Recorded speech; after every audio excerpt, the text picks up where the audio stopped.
आज आप यहाँ पर कबीरदास जी की जो 627वीं जयंती है उस पर उपलब्ध हुए हैं। क्या यहाँ की संगत को आपने संदेश उपलब्ध कराया? हम संदेश, सतगुरु कबीर साहब का संदेश क्या है जी? सत्य मार्ग, हाँ, सत्य पथ। और सबसे पहले जो कि आप कबीरदास जी, हमने कबीरदास नहीं बोलना चाहिए। अच्छा। जब वो सृष्टि का मालिक है हाँ। फिर दास किसका हो? ओके। ये कुछ पॉइंट है, हम इन पॉइंटों को समझना है आपको। तो साहब है, हम कहते हैं साहिब बंदगी साहेब, यानी कि आपके घट में भी साहब है तो इस घट में भी साहब। हाँ, साहब क्यों कहा?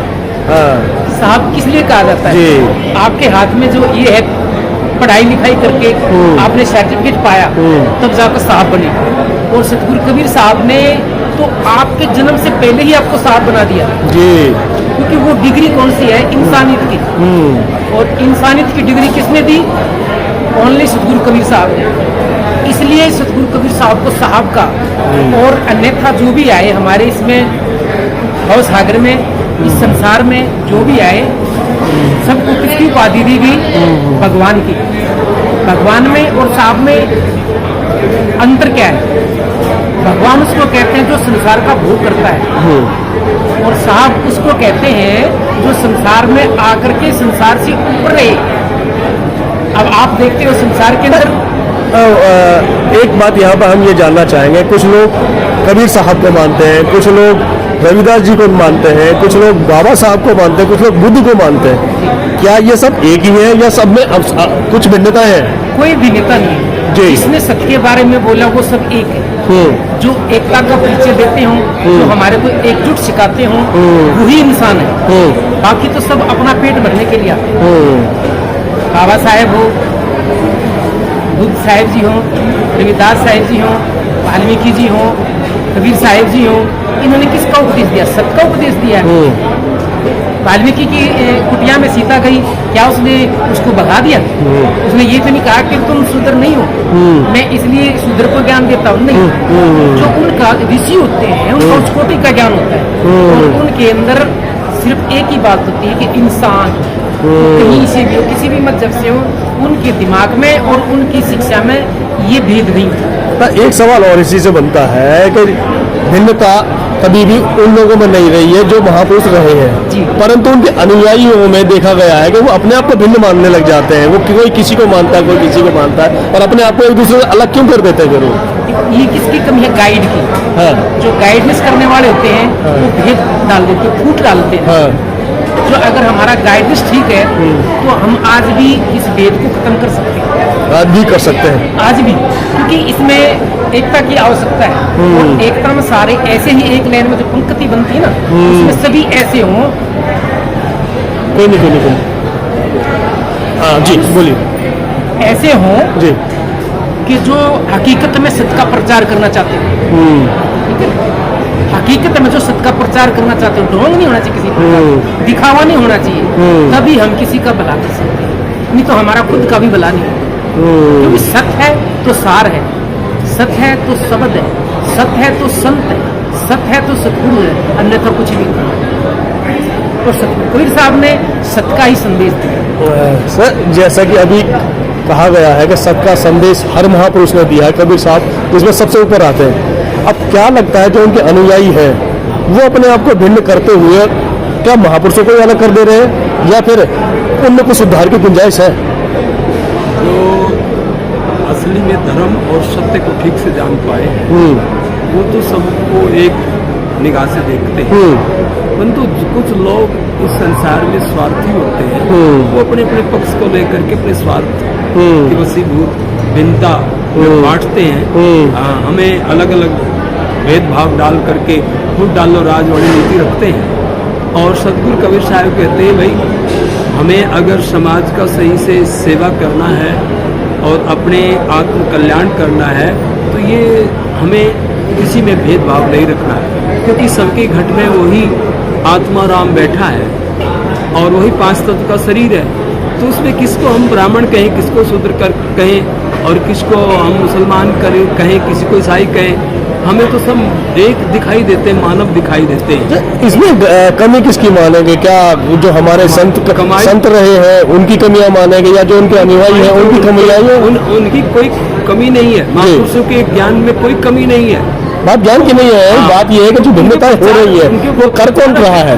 जो उनके प्रचारक हैं वे हमें अनेक प्रकार से उसका प्रचार करते हैं, भिन्नता के आधार से प्रचार करते हैं, और उसमें हमें भिन्नता में देख करके, हमें तोड़ करके अपने अपने स्वार्थ के वशीभूत अपना स्वार्थ सिद्ध करते हैं। अगर हम स्वार्थ को एक तरफ रख दें और धर्म और सत्यता को रखें तो वहाँ कोई भिन्नता नहीं होगी, क्योंकि प्रकृति में देखा जाए सूर्य किसी से भिन्नता रखता है? क्या वो मुसलमान को प्रकाश नहीं देता?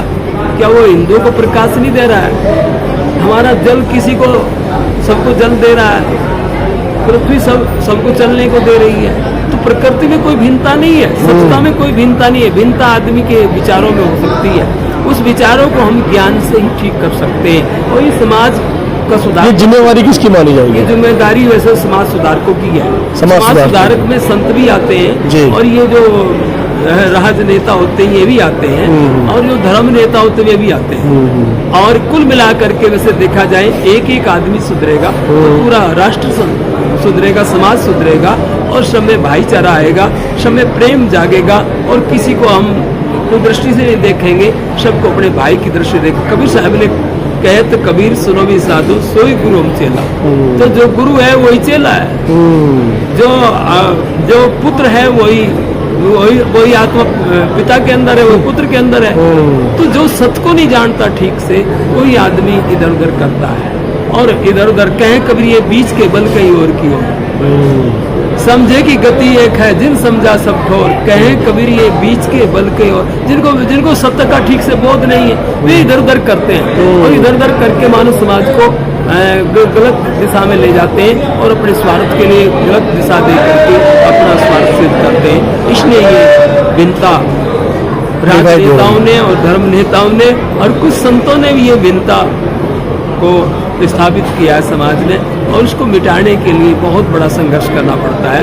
बहुत बड़ी हमें अपने आप में सहन करते हुए सबके बीच से होकर के सदगुरु कबीर साहब अकेले जब चले, उन्होंने देखा कि यहाँ तो हिंदू मुसलमान आपस में लड़ रहे हैं, तो सदगुरु कबीर साहब ने दोनों को कहा भी तुम दोनों एक ही हो।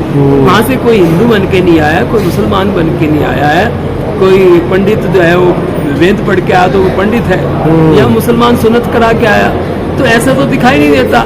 ये हम लोगों को मनुस्मृति के आधार से चार बांटने की बात की जा रही है, और यहाँ ये वो इतनी मूल जड़ बन गई कि जातिवाद को खत्म करना बड़ा मुश्किल हो रहा है। संतों ने तो जातिवाद को खत्म किया, मानवता को स्थापित किया, और सत्य धर्म को स्थापित किया, और प्रेम को स्थापित किया, और आपस में मिलजुल करके रहने का हमें ज्ञान दिया।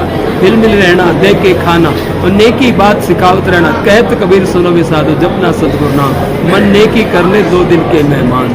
इस प्रकार की वाणी सदगुरु की हम सबको ये संदेश देती है कि हम सबको अच्छे काम करते हुए अपने मनुष्य जीवन को सुख शांति बनाएं। हम दूसरों को अपने मन वचन कर्म से सुख दें और सुख पाएं। सुख देकर के सुख मिले। प्रकृति का विधान है, जो बोओगे वही मिलेगा। इस प्रकार का ज्ञान सदगुरु कबीर साहब का है। उनको याद करते हुए उनके ज्ञानों पर चले, उनके ज्ञान पर चल करके हमारा जीवन सुख शांति का बन सकता है, और हम इस संसार में सुख शांति जी करके अपने जीवन को महान बना सकते हैं, अपने जीवन को अच्छा बना सकते हैं। ये सब सदगुरु कबीर साहब के ज्ञान में हमें प्राप्त हुआ है। बोलो सदगुरु कबीर साहिब की, साहिब बंदगी, साहिब बंदगी, साहिब। कबीर जी, जिस तरीके से आज आपने यहाँ कबीर साहब का 627वां जन्मदिन मनाने का लिए कभी सभी संतों को लगभग आपने यहाँ पे एकजुट किया, मनसा क्या थी, उद्देश्य क्या था?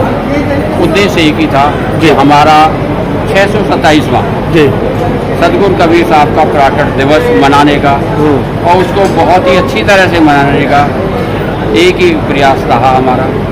और आप देख रहे हैं कि काफ़ी संख्या में हमारे वो